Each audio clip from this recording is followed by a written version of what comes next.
Well, welcome one and all to the program we call Illumination, coming from the library at Sunset Lodge number 369, right here in Santa Monica, California. If you want to reach us, it's real easy. Just go on the web and look up sunsetmasoniclodge.org. That's sunsetmasoniclodge.org. We love to see you. We're here most Tuesdays. We start dinner at 6:30.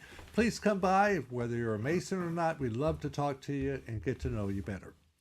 Our guest today is someone you've heard spoken of a couple of times in other podcasts along the way. He's really well thought of around here, and I remember the first time I ever came to this lodge. I sat down and I was really kind of nervous about everything.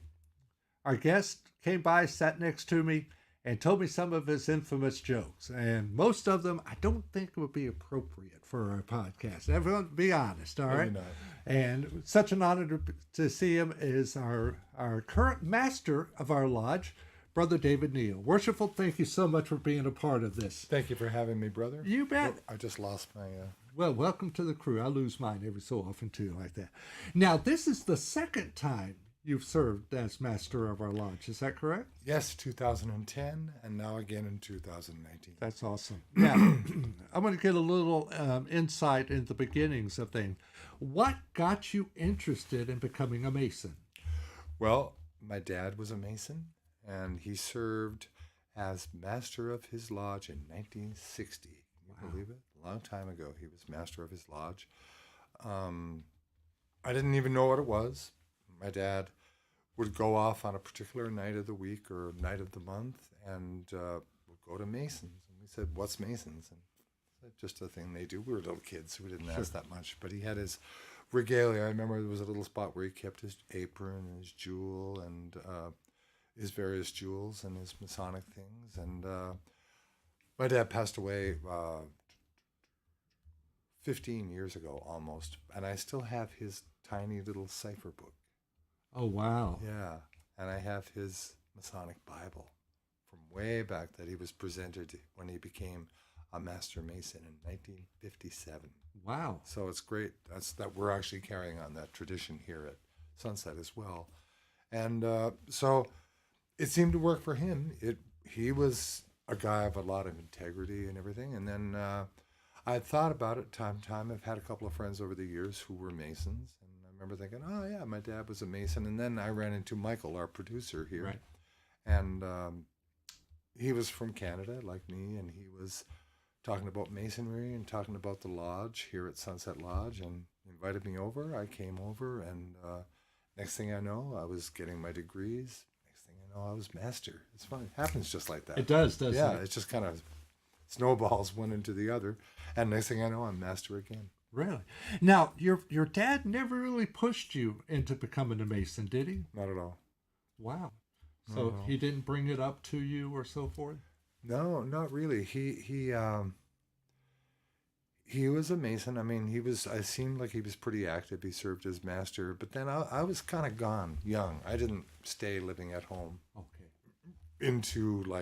First I went away to college when I was like in my late teens, and then by the time I was 20, 21, I was gone. I was in a different part of the country, living in the big city, you know? And so by the time I was an adult to get ready to join something like the craft, I was gone.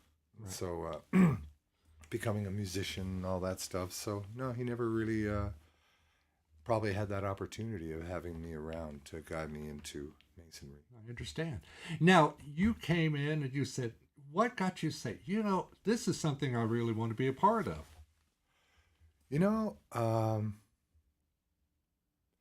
I liked the ritual. Right. I liked the adherence to tradition that you find in a lodge. I also liked the guys. I liked, I can't really mention on this public media forum anything from the actual ritual of Masonry, but there are things that allude to men from very diverse backgrounds being united by something greater than the difference in those backgrounds. Right. And people from far distances actually finding themselves in the same place. and true friendship exists among those from different backgrounds. And I love the diversity of it. And as you know, the lodge is different now than it was then. Right.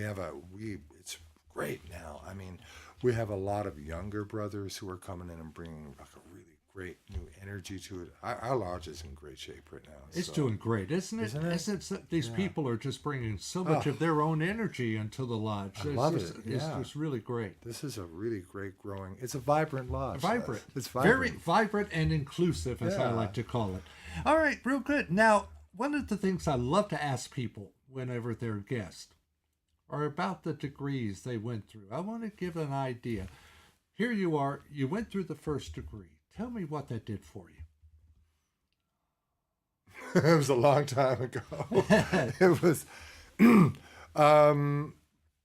like it should be. It was a sense of initiation. Yes. And it didn't seem new. It just feels like, yeah, I kind of belong here now. Yes. And it gave me it gave me a love for the ritual work and wanting to do that properly and do it in the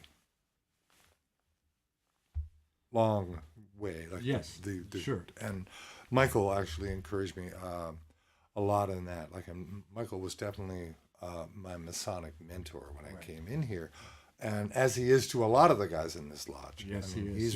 He's really been a big force in getting these guys into shape as great Masons, especially from a ritual point of view. And then, that was the feeling I had after the first degree. Then this, I mean, like I like to say, the first degree is about birth. Yes. The second degree is about life. The third degree is about transition. Right? That's awesome. Yeah. Now tell me about just a second. I want you to tell me about your second degree here in just a little bit. I want to remind everybody you are listening or watching the program we call Illumination from the library at Sunset Lodge number 369 right here in Santa Monica, California. To reach us, just go on the web. Our web address is sunsetmasoniclodge.org. That's sunsetmasoniclodge.org. We're here most Tuesdays starting at 6:30 with a meal. Whether you're a Mason or not, we would love for you to come by. If you happen to be in the area, please stop by. We'd love to see you. We'll answer questions, whatever you want to find out more about. We'll be right here. My name is Les Jones, the producer, and the man in the hot seat is our brother Michael Walbach. And our guest is Worshipful David Neal, who currently serves as the master of our lodge. The second degree, and everyone here knows that I feel this way, the second degree is my favorite degree. And it's so rich in everything. Mm-hmm. What was it like for you to go through the second degree? Like I said, once again, it was a long time ago. Right. I think that the second degree really, perhaps more than another, explains the basis of what Masonry is about and what the symbology is about. And especially the middle section where the senior deacon has a chance to shine. And we have a particularly great senior deacon right now in the lodge. A Texan, actually. A Texan. Yeah, a Texan. Figure. Yeah. That's doubly good. I'm not going to mention any names. No names. But, but you do rock that part of that degree. Thank you, brother. I love doing that. Oh, I love doing that. Yeah, I've learned so really much, well. even going over and over and over it. It just, I always pick up something new about it all the time. Mm-hmm. So that's good. Now, we have the big one, the third degree. What was that like for you? Do you remember that? The third degree there's a lot of surprise. Yes. Which I might not should be saying. Yeah. There's a lot of surprise for the candidate. It's not what you expect, and things kind of leap out from behind the corner. And what? Yes. And at the end, you're just like, wow, this really kind of solidifies this and cements it into where the 3 degrees become one. They are 3 steps, and so that was a wonderful degree. It's still my favorite one to perform, and I love the lecture. I love the opportunity for the whole lodge to come together. It's the one where during the performance of the degree, every brother in the lodge has something that's integral to the conferral of that. Right. Awesome. Really good. Now, you've gone through the degrees. What you were going up to be the master of the lodge. Where did you start your progression up to becoming a master? Were you ever the senior deacon? No, I started out as chaplain. Oh, wow. Okay. I was chaplain, and then immediately after that, I went directly into the South from there. Junior warden. Junior warden. I keep losing my earbud here. Somehow that right one doesn't want to stay. Yeah, I think it's where it's tied onto the chair. I'm going to move the chair. That's better. Okay. I went from chaplain. Chaplain got some good ritual work. And no, I was never a deacon, junior or senior or a steward. The offices that I've held in the lodge were chaplain, which I liked. I liked that a lot. I still like it. I can see why our current chaplain likes it. Then I went right to the South. Then the ascension is on. You go from the South, West, East. And then after that, I was, believe I was chaplain again 1 or 2 years. And at least 1 year I was organist, which was interesting because my piano playing is pretty bad. But I was better than anyone else in the lodge at the time, so I had to do. Now we have a great organist. Oh, you did. Oh, man, he's fantastic. And so, yeah, I mean, I always had a soft spot for chaplain. I thought that was a great spot. And then once again now, I remember a couple of years ago when I was asked by Worshipful Hassan would I step back in the line. My first thought was, really? Yeah, Because I had this thought where a healthy lodge should never have to repeat. Past masters should never have to step back in and be master again. But we had a couple of brethren with, there were some health challenges and some career challenges. Some things changed around. And I've enjoyed it even more this time than I had the last time. Wow. And especially because of the guys in the lodge. We have such a great group. Yeah, what is it like being a master for the second time? Easier. Really? Yeah, it is. Because there's no like, okay, what do I do now? I know what to do. Now I can focus more on how to do it excellently. And it's really important when you're a master to have a great secretary. We have a great secretary now, and we had a great one in Brandon. We have a great one in Tony. We have a great assistant secretary in Michael.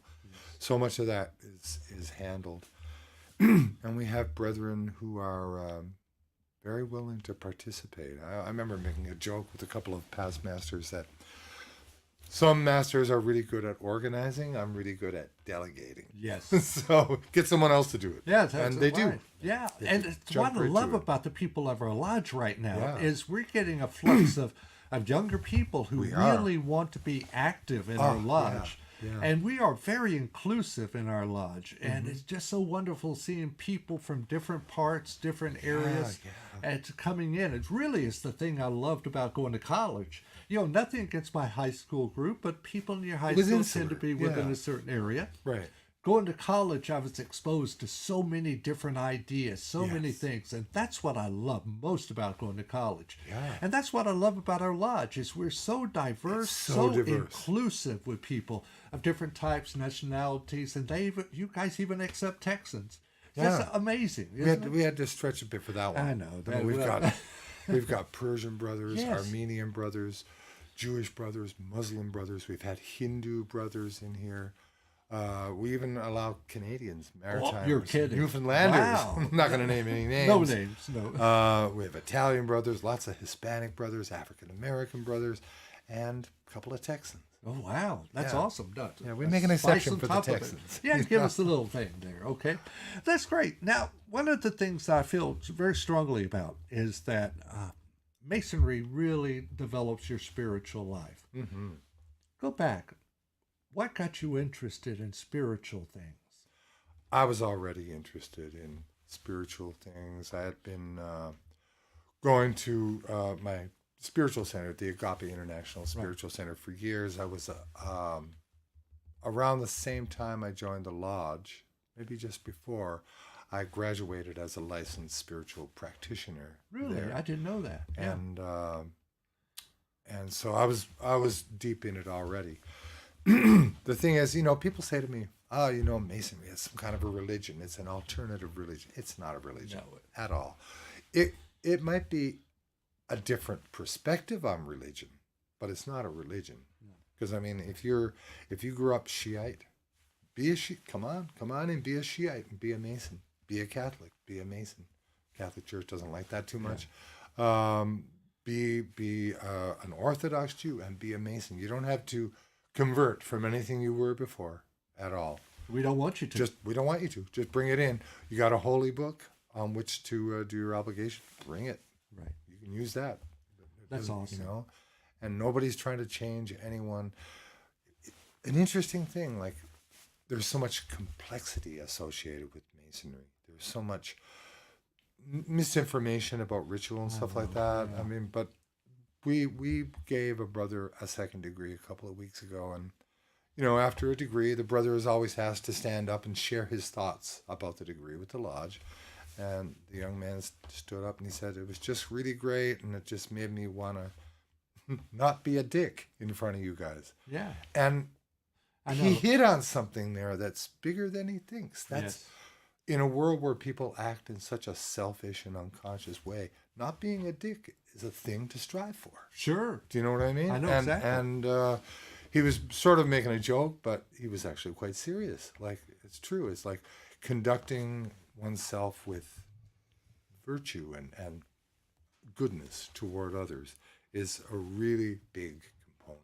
And it's funny. The one of the things that I've always tell people is they talk about spirituality and how to become enlightened and so forth. And I said, if you honestly really want to become a fully enlightened being, there's just one basic spiritual practice that you have to commit to and practice it day after day and moment after moment, and that's courtesy. Just be courteous. And imagine a world where we were always just courteous to one another, and what an amazing, it would be a paradise if that were the case. Really would. And I think Masonry, as David says, it connects to those values where you talk about morality and courtesy and taking care of one another, and essentially, like you say, not being a dick, Yeah, really. Not being a dick. And it's so very important, because I spoke about this last week. The 3 basic principles of Freemasonry is brotherly love. That's the very first thing. First one. And I think, I brought this up once again, as I said last week. I've seen lodges where you step in it and you can feel the tension. Feel how they're just going to cliques or backbiting and this and that. And I'm sorry, whatever work you do of relief out in the community is going to fall on deaf ears. Right. Yeah. Because they can feel the spirit that you have within your lodge. Yeah. And I think that's really what started everything on a positive realm. Not to say it was bad or anything before, but really brought us up to the next level as we started practicing brotherly love within our lodge. Yes. Taking care of each other, looking out for each other within the lodge. And not only is our work outside, in my opinion, so much more effective, but we're bringing in these even more wonderful people along the way. So, and people are recommending to their friends, you got to come to this place. A couple of guys have just become Master Masons this year, like Brother Ray, who's been your guest on this show. Yes. He's just, he loves it. He just thinks he's found something really, he didn't realize it was like this. Yes. And he's all in now. And I tell you, you say that about what he thinks about us, but we think about him in the same way. We love Brother the guy. Ray is awesome. He's awesome. I can totally see him, as some years go by, being master of this lodge. Yeah. But he adds that spark, like many other people have add to it on a daily basis. And it seems like that that's something that's really special for Sunset Lodge. Yeah. And it's my favorite lodge in the world. Mine too. Yeah. And I don't know if we're what we have going on with the types of people around where we really practice the principles of Freemasonry. And that's very special. Yeah. It's so true. And like you said, brotherly love, the first one. Then relief, truth, looking out for one another. And truth, once again, comes back to not being a dick. Don't lie. Don't misrepresent. Just walk with a kind of integrity that at the end of the day, you're unblemished. You basically have conducted yourself reasonably well through that day, which is more and more rare in this culture now, which is so self-driven especially now, which is like, I know. you know what I mean? Everything is so private and self-driven. And so, This is kind of off the subject a little bit, but something happened with my tablet, and I didn't know where it went for a while. But I spent about a month without my tablet. Well, was it that long? Yeah. Really? Wow. And I was on the bus, and I always sit there and read a book or something on my tablet. Well, I didn't have my tablet. Best thing that ever happened to me. Really? I would look around and see what type of beautiful day it was. I would talk to people. People would come up to me and we would talk.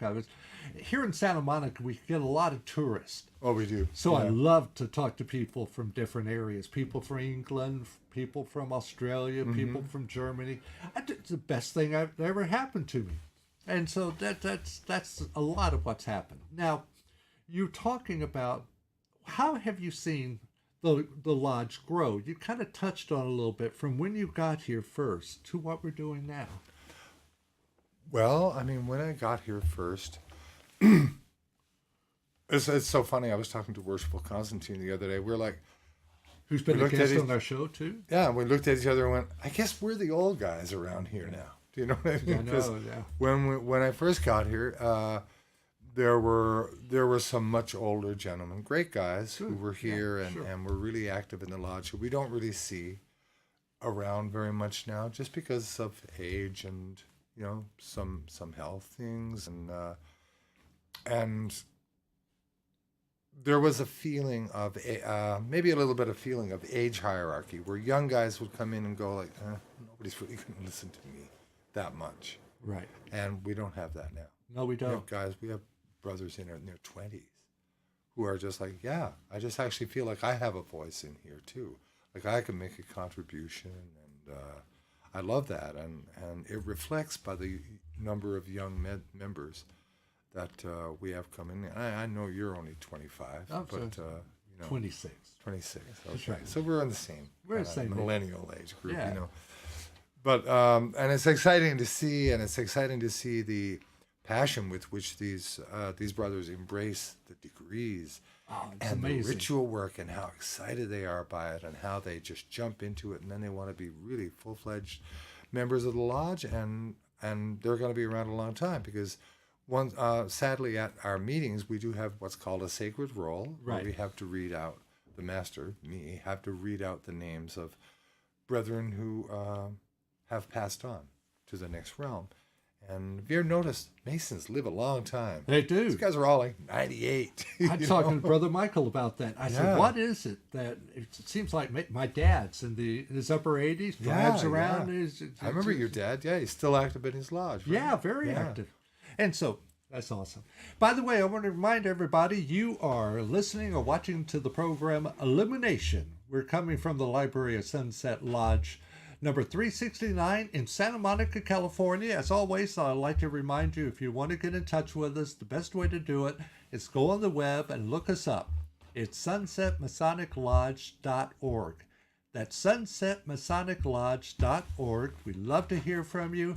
We're here on Tuesday nights, vast majority of Tuesday nights. Just get in touch with us. We start everything at 6:30 with the meal and go on from there. And Les does accept fan mail. I do, really. Yes, all of them, right?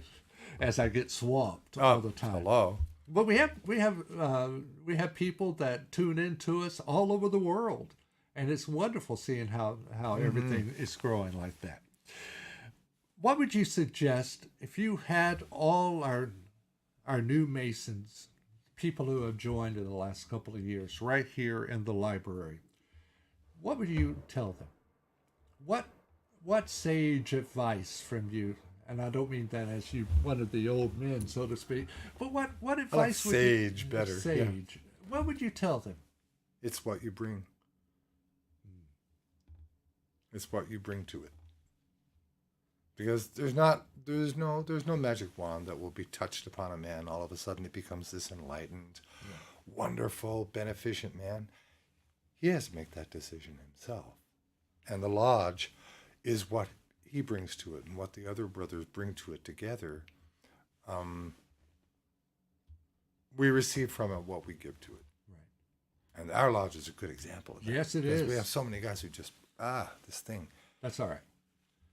But Those of you who are chewing- listening to us, he's having problems with his right earplug. So It's to cute though, so It looks nice. It's yeah. all right.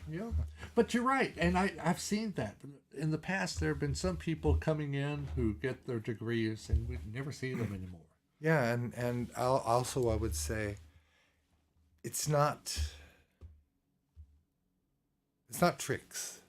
It's No. not eyes wide shut. It's not we're not going to be having lunch tomorrow in a dark room with Henry Kissinger deciding the fate of the it's just, don't believe what you read in those books.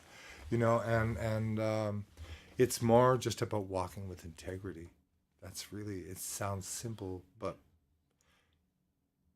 it's more challenging to practice it every day than it is to just speak it out, That's right. right? And to care. Yeah. Just to care Yeah. for people. It's amazing. And I Brother Michael, thank you for bringing that up. But it's so Yeah. special just to care for somebody. Most people aren't used to that anymore. Right. Really, you care for them, not trying to get anything off of them or trying to, connive them out of something or try to influence them for this or that. Just sit down and care about someone. Yeah. And listen. Yeah. Yeah, people aren't used to that anymore. What final words do you have for us today? Dinner time. Dinner time. Well, we're running a little bit late on that. Just my final words are: I am so happy that our lodge has this show, this podcast, and just thankful to Worshipful Michael and Brother Les for bringing this show every week. We've had some great guests. We have other great guests coming on, and just keep it up, you guys, and folks, keep watching. Send Les his fan mail and just enjoy the show. And thank you again, Michael, for doing this. And that's it. That's it. Dinner's on. All right. Dinner's on, isn't Yeah. it? Well, I want to thank you most of all, Worshipful. You've been a big part of my Masonic life. And you've always been there with an encouraging word. Sometimes I felt kind of down about what I did and how well I did it, but you always came up and gave me a lot of encouragement, and you will never know how much that means to me. Yeah, I mean, here's the thing, too. With you mentioned that when you first came into the lodge, you were nervous. It didn't really strike me that way. But I did see sometimes, man, I didn't do this so well. It's like, I'm a musician. You know Right. what? You play it. If you play it wrong, it's gone in the air. Right. It's not going to come back and haunt you. Do you know what I mean? So you just move on and do it better the next time. And you do. I mean, right now, I mean, everything you've come with such a great passion for this work, and you do it so well. I don't even have to encourage you now. Now I can just sit back and make smart ass Texas jokes. Really? And that works just as well. That's you it, know? and it's great. Well, Worshipful, thank you so much Thank for you, being a brother. part of our program, and it's an honor and privilege to know you. Thank And I you, my really brother. appreciate you. And looking forward to a great degree tonight. Oh, it's going to be great. We're doing a third degree tonight, Yes, we right are. after we grab a bite to eat. Yes. Okay? Wah! All right. This is the program Illumination from the Library of Sunset Lodge number 369. My name is Les Jones. Our guest has been Worshipful David Neal. Big thank you to the man in the hot seat running the board, Yes. producing it, our great friend, Brother Michael Walbach. All right, till next time, let's go eat. Yes. See you then.